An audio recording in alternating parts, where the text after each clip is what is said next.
Assalamu alaikum dear students. Today we will learn about algebra. So first of all we will learn about addition and subtraction of an algebraic expressions.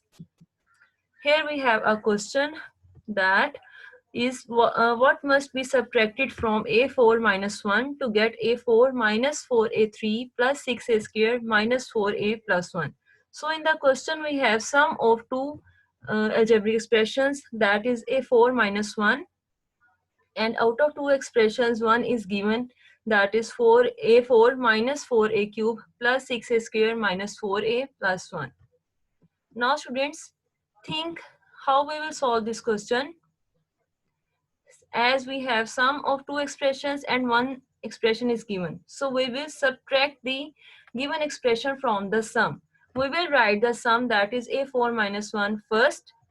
Then we will write the expression which is given, that is a4 minus 4a cube plus 6a square minus 4a plus 1.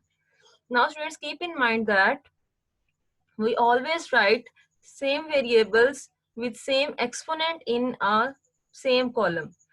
So as with the constants, also you know that we always change the signs of second value even we are doing subtraction of an algebraic expressions.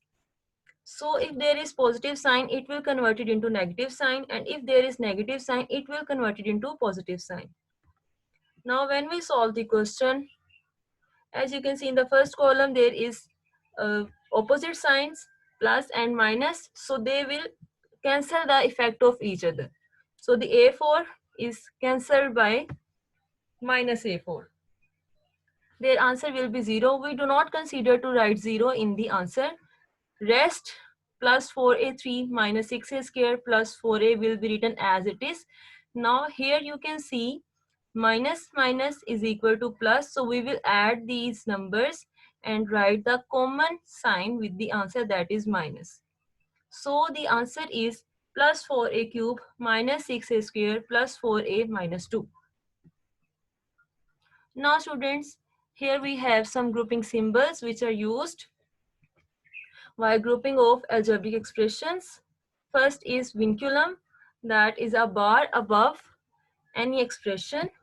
Second is parentheses, which are inside brackets. They are also called round brackets.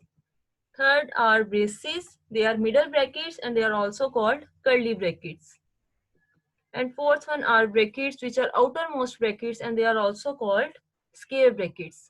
Keep in mind that we always open these symbols one by one by this order. Now students, here we have a question from exercise 8C.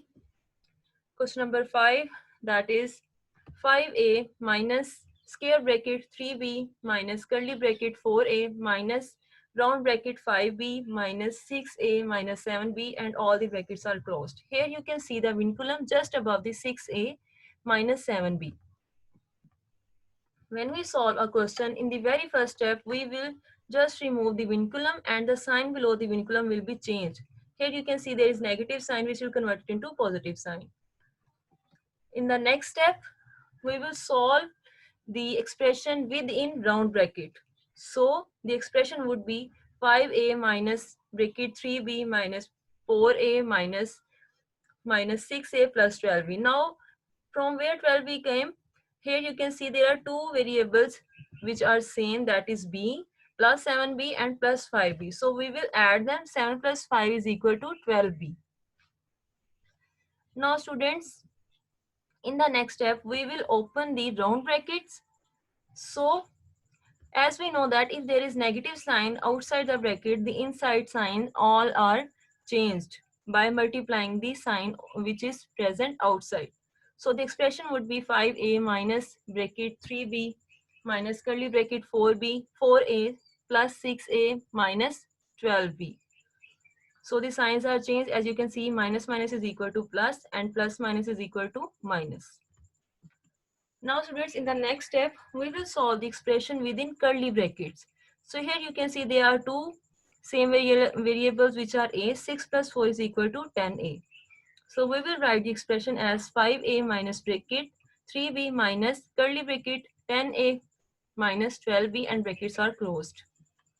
Now in the next step we will open the curly brackets, as there is also a negative sign outside the bracket, so the sign which is inside the bracket will be changed. So the expression will become 5a minus square bracket 3b minus 10a and minus minus plus 12b. In the next step we will solve the expression within the square brackets. So here is again two variables are same, which are b. So plus 12 and plus 3b will become 15b, and minus 10a will be written as it is. So in the next step we will open the square bracket. Now again here is negative sign outside the bracket, so the expression will be 5a minus 15b and minus minus plus 10a. Students, you can write this as by doing transposition, and you can move same variables to one side. As you can see, 5a plus 10a minus 15b. Now by solving this, we got 15a minus 15b. So as 10 plus 5 is equal to 15a. Here students, you can see 15 is a common value between these two variables. So we can write common outside the parentheses, and the variables will be written in the brackets. So students, here is your homework. Read page number 125 and 127 to 129 thoroughly, and then solve these questions. And the questions are question number 4, 5 and 7 from exercise 8b. While from exercise 8c, you will solve question number 1, 2, 3, 4 and 7. And you all do this work in your neat copies. Thank you.